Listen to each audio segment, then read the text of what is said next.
Hello friends, তো দেখো আজকে হচ্ছে জন্মাষ্টমী। সকলকে জানাই শুভ জন্মাষ্টমীর শুভেচ্ছা। তো আমাদের বাড়িতে যেহেতু প্রতিষ্ঠিত রাধাকৃষ্ণ আছে শ্বশুর বাড়িতে, তার জন্য প্রত্যেক বছরই জন্মাষ্টমীটা আমরা খুব ধুমধাম করেই পালন করি। তো দেখো এখন আমরা সকলে কাজে লেগে পড়েছি। আমি লুচি বেলছিলাম, তো তালের বড়া, সুজি, মালপোয়া অনেক কিছুই করা হয়েছিল, পায়েস।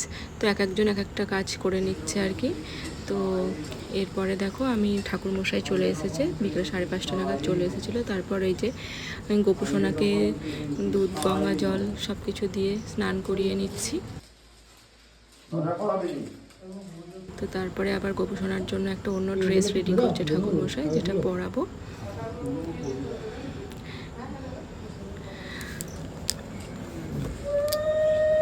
দেখো, আর আমাদের যেহেতু নারায়ণ আছে, তাই আমাদেরকে একটু সিন্নি প্রসাদও করতে হয়, যেহেতু নারায়ণ থাকে তার জন্য। তো এই যে এখন পুজোর প্রস্তুতি চলছে আর কি। ঠাকুরমশাই এখন ঠিক করে নিচ্ছেন কোনটা কি নেবেন না নেবেন। ঘরটা খুব সুন্দর করে ডেকোরেট করা হয়েছে। তারপরে এই যে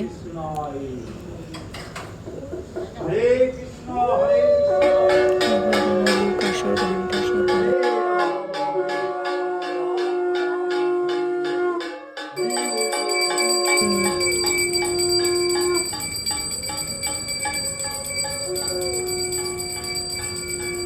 সকলেই আছে বাড়ির। আর এই যে গোপুসোনার জন্য প্রত্যেক বছর এক মেন আকর্ষণ কেক থাকেই। তারপরে যা যা ক্ষীর, গোপুসোনার জন্য নানান ধরনের মিষ্টি সবই আছে। এই ভিডিওটা আগেরই আবার পরে অ্যাড করা হয়েছে, যে গোপুসোনা স্নানের ভিডিওটা আর কি। তো খুব ভালো লাগে প্রত্যেক বছর গোপুসোনার বার্থডেটা এইভাবে সেলিব্রেট করতে। যতটা পারি নিজেদের সাধ্য মতন চেষ্টা করি। দেখতে পাচ্ছ এখানে বিভিন্ন ফল, সুজি, সিন্নি বললামই নারায়ণ আছে বলে এখানে দেওয়া হয়েছে। মালপোয়া করা হয়েছে, পায়েস করা হয়েছে, সব কিছুই যেরকম পেরেছি করেছি। গোপুসোনার জন্য কেক অর্ডার করে আনানো হয়েছে। তো এই যে আমার গোপুসোনাটা এখন ঘুমাচ্ছিল, তারপর উঠে পড়েছে। তো উঠে ওই কেক কাটে প্রত্যেকবার।